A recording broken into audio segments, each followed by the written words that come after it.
Mah ini tukang sunat loh ini. Potong itu hati-hati. Salah potong yang gini. Iya, itu ya.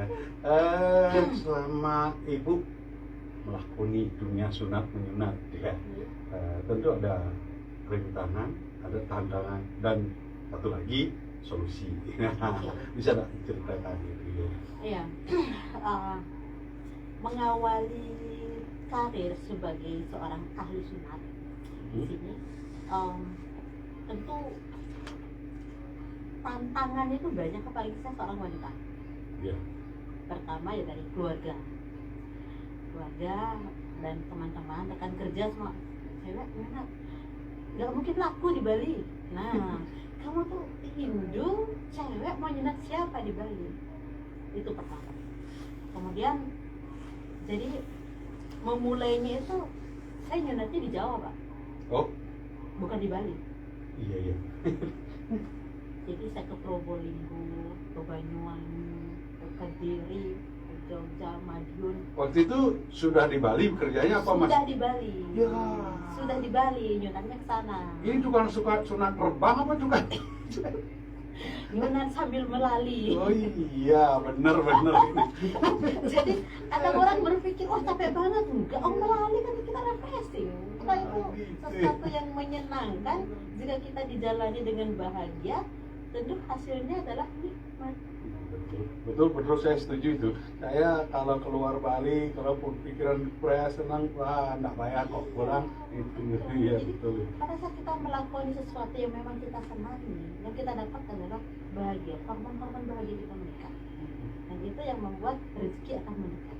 Wah, itu rezekinya itu ya. Iya. Itu.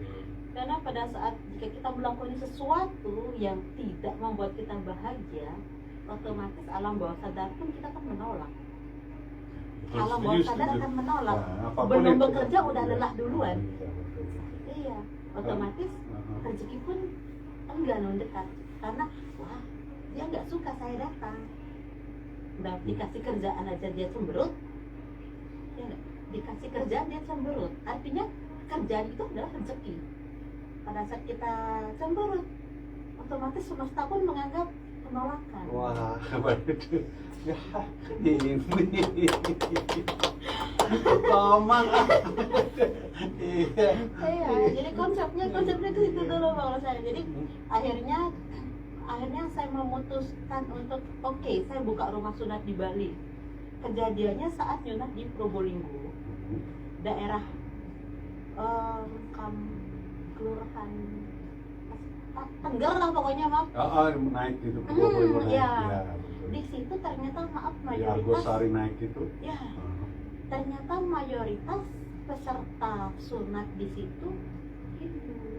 Di Argosari naik itu Iya. rata-rata. Gitu. Hindu, dan beberapa dari umat kita di Bali menikah ke sana, atau yang dari sana ngambil orang Bali.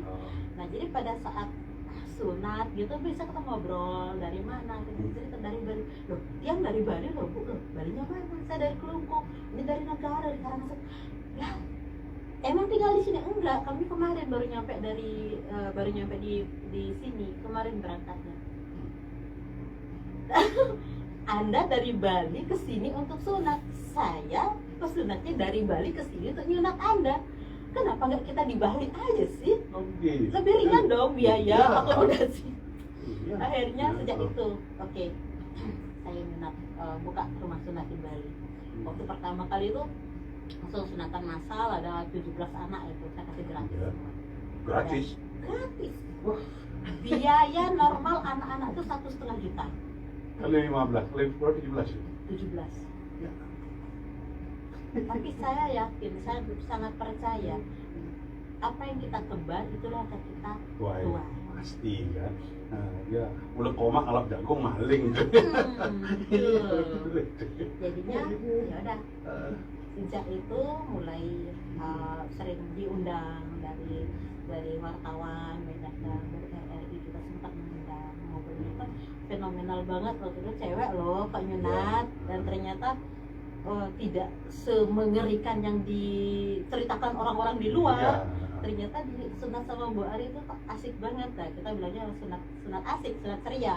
Jadi jangan ada tangisan, karena rasa sakit saat disunat oleh kami itu hanya ada dalam pikiran. Jadi aslinya sunat itu tidak sakit dengan kami, dalam tanda petik dengan kami, karena dengan orang lain bisa jadi dengan metode yang sama tapi belum tentu layanannya sama. Jadi dari sekian metode sunat saya juga layani semua Pak, saya juga belajar berbagai macam metode, jadi tergantung customer maunya metode apa. Memang ada kemauan macam-macam? Ada. Oh gitu. Kemudian ini yang paling udah nyaman itu, tanpa tidak sakit, tanpa jarum suntik, dipikir pilih itu. Memang ada pilihan lain gitu ya? Ada pilihan, biasanya device, alat yang digunakan. Ada kalau di saya tuh favorit itu namanya Supreme, kemudian ada Technoclamp, kemudian ada Magritte Clamp, banyak lah jenisnya. Ada stapler juga, ada penggunaan sealer, lem. Jadi semua metode saya layani, tapi tetap saya akan memberikan solusi kepada klien, kepada customer itu. Maaf, lebih cocok dia pakai yang mana dengan segala kelebihan dan kekurangan. Harus saya sampaikan itu, karena tidak ada di dunia ini, tidak ada yang perfect, tidak ada yang sempurna. Masing-masing device, masing-masing metode ada kelebihan dan kekurangannya. Jadi di situ saya sampaikan, kalau dengan metode A kelebihannya ini, kelemahannya ini. Metode B sama juga begitu, kelebihannya ini, kekurangannya ini. Seperti itu. Jadi ya pasien datang, untuk kita KIE, kita edukasi mana yang kira-kira nyaman buat beliau, nyaman buat si anak. Misalnya dia seorang atlet yang tetap harus berlatih, pilihannya ada seperti itu misalnya. Kalau misalnya dia memang lebih suka mager, malas untuk gerak, tapi dengan kondisi kondisi penisnya aman untuk dilakukan dengan salah satu metode, tidak saya sarankan itu. Jadi semua metode kami layani. Saya mau dengerin ini. Oh ya, boleh nggak Sam bagi-bagi voucher dari Pak Sim? Kalau misalnya ada yang daftar sunat, ada informasi dari mana? Dari Labarong. Saya kasih cashback 100.000. Oh gitu ya, wah asik ya. Ini saya akan sampaikan. Kemarin saya coba-coba sih nge-share di grup WA itu teman-teman itu. Wah, Bapak ini aneh-aneh saja ngarang saya sunat, malah dimarahin saya teman-teman itu. Saya udah tua kalau disunat, ya yang tua juga perlu disunat kok. Iya, usia tertua Iya. yang pernah saya sunat itu umur 85 tahun. 85. Iya, 50 tahun ya ke saya. Iya. Kenapa? Nah, kembali lagi permasalahan pada laki-laki, maaf, pada penis. Iya. Muncul itu kadang bukan saat dia anak-anak atau remaja, tapi pada saat lansia. Iya. Pasien kami ada yang umur 70 tahun dari daerah Tangerang 70. Beliau mengalami femosis dari kecil. Femosis itu adalah kulit kulupnya yang lengket dengan kepala penis. Kulit kulupnya lengket dengan kepala penis. Jadi bentuknya seperti bunga cempaka yang kuncup atau bunga kamboja yang kuncup. Bahkan nyaris tidak tampak lubangnya kulit. Jadi susah kencing kan? Nah, Selain susah kencing juga susah dibersihkan. ya. Dan itu kalau kita berbicara tentang culture, budaya kita yang di Bali yang memang maaf dianggap sunat itu sesuatu yang tabu, akan melarang. Saat dokter menyarankan, oh solusinya harus disunat, dia kembali ke keluarga. Keluarga marah-marah. Cai nak Bali kan mesunat, nak selama ada mesunat. Jadi seolah-olah kalau sunat otomatis sudah mualaf kan? Sebenarnya nggak gitu konsepnya. Iya, tapi kesehatan kan beda kan, mestinya itu berpikir dari sisi kesehatan. Akhirnya dari rumah sakit hanya dibuka karena itu bukan tindakan emergensi, tapi hanya emergensi pada kondisi seperti itu adalah mengeluarkan urinnya, air kencingnya. Jadi hanya dipasang selang, keluar kencingnya, udah besok datang lagi ya Pak, temui dokter bedah. ngobrol lagi dengan keluarganya, tetap tidak ACC. Bulan depannya sampetan lagi, buka Wih, lagi, bolak-balik sebenarnya. Iya. Lama kelamaan luka di bagian manapun di tempat yang sama berulang-ulang akan muncul yang namanya jika ada bekas sikatrik tidak sikatrik. Sikatrik itu apa ya? Buan. Oh, buah. Oh, iya, iya. Betul. Buan itu kan kulit akan mengeras di bagian ujungnya, sehingga lama-lama sampai tidak bisa dibuka. Karena itu sesuatu yang tabu, dia udah bercerita pun enggan Pak, malu. Itu sesuatu yang privasi banget gitu, nggak mungkin bercerita ke orang-orang kecuali pada orang-orang kepercayaannya. Kadang keluarganya pun bukan orang kepercayaannya, bisa Ya. jadi temannya. Gitu. Mengenalkan. Sehingga pernah suatu ketika beliau mau kencing, maaf, normal kencing 10 sampai 25 detik lah, 30 detik lah selesai. Sedangkan dia bisa sampai 1 jam. Kenapa? Netes. Karena apa? Sambutan. Tersiksa sekali. Bayangkan Dia sampai membayangkan umur aja 85 tahun dengan kondisi seperti itu. dari muda. Dari kecil. Waduh. Dan itu karena apa? Karena keegoisan keluarga menyatakan sunat itu bukan budaya. Memang, Konyol. entar dulu ya. Saya selalu berpikir yang hal seperti itu kenapa ya budaya dibawakan ke kesehatan itu ya. Mestinya kan kesehatan ya itu ada pengecualian lah gitu. Karena bagaimanapun kita tuh perlu sehat. Apa gunanya kita ikuti budaya secara ketat kalau kita tersiksa? Betul, setuju. Nah, maka dari itu yang ingin saya terobos Pak. Itu yang saya kampanyekan bahwa sunat itu for health, untuk kesehatan, bukan budaya lagi, bukan agama lagi gitu. Karena sekarang banyak yang udah dewasa, udah mahasiswa remaja mulai terbuka pikirannya, mindsetnya mulai browsing, mulai kenapa maaf penelitian yang dulu saya nggak menyebutnya tahun berapa, angka HIV di Bali dan Indonesia Timur tinggi. Karena apa? Angka kanker serviks juga tinggi. Kenapa? Semua adalah berawal dari tidak sunat. Jadi si kuman-kuman tersebut bersembunyi di lipatan-lipatannya. Kalau anak-anak, orang tua biasanya mengelak. Saya tiap hari kok bersihin punya anak saya. Oke.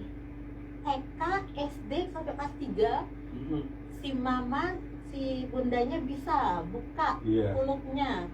Kalau udah kelas 5 SD, kelas 6 SD, SMP orang tua apa kabar? Iya, cuma nggak mau kan? Iya, itu pertama anak nggak mau, si ibu juga kan merasa risih karena dia udah mulai melangkah dewasa kan? Iya. Betul.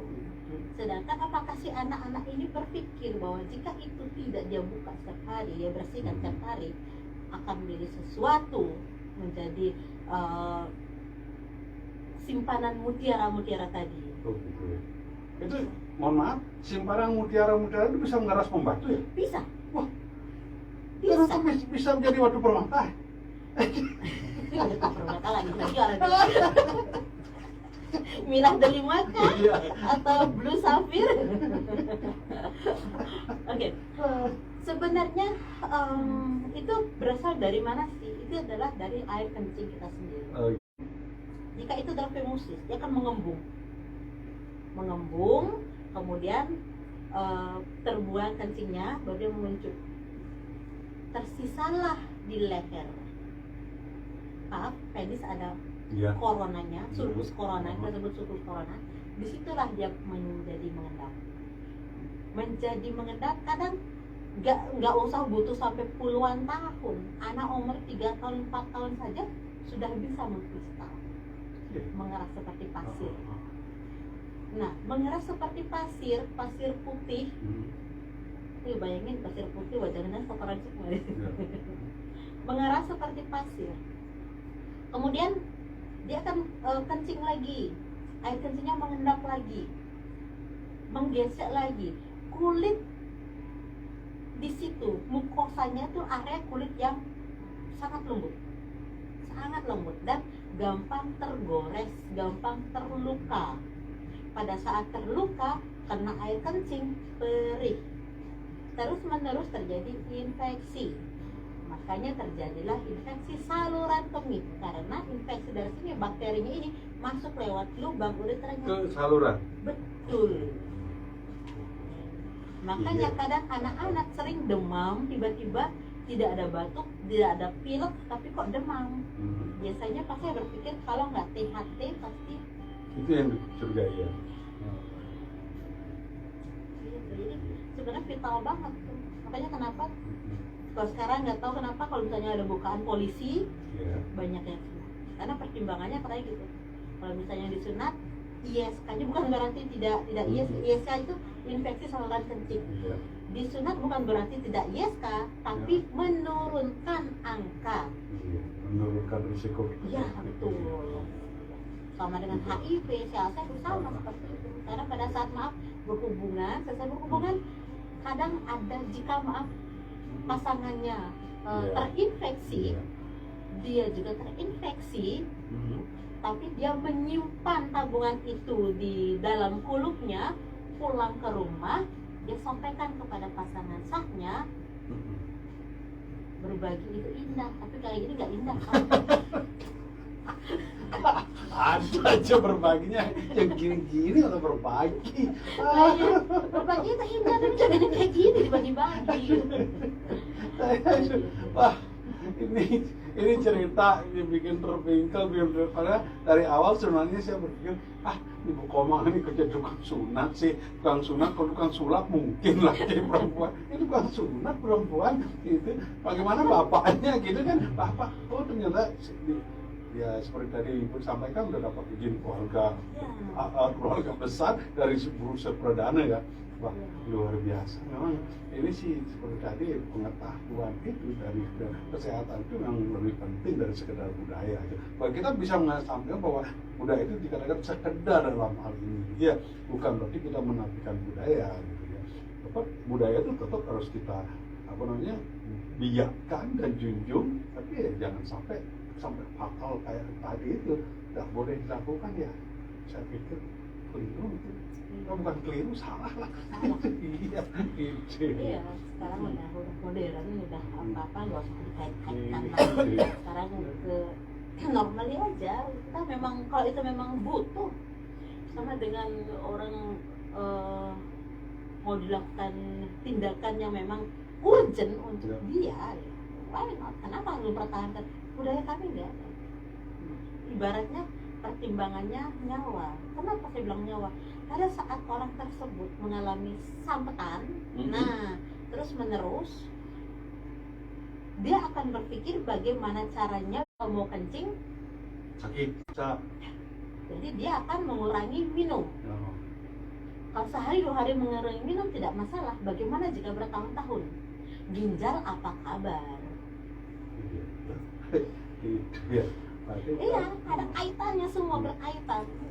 Jadi tampak sepele, malah sebenarnya sunat ini bagi saya sesuatu yang penting banget, karena itu 1% dalam tubuh itu sudah sesuatu yang bisa membawa dampak side effect yang luar biasa kepada orang tersebut maupun pasangannya. Ya, baik Pan Setia Barong dimanapun saat ini sedang berada, itu tadi ya diskusi kami, wah seru banget sih. Malah seperti tadi saya sampaikan, ibu ini mestinya pesulap ya, bukan pesunat ya. Tapi nyatanya pesunat ini luar biasa ya. Bahkan perempuan di Bali lagi, orang Bali yang disunat sekarang udah banyak orang Bali katanya. Seperti tadi disampaikan, ya berawal dari Probolinggo malah bukan dari Bali ya. Iya. Oke, sebelum lanjut kita jeda dulu Bu ya. Oke, gitu ya. Saya harus balik lagi ya. Semat yang Pak. Oh nih.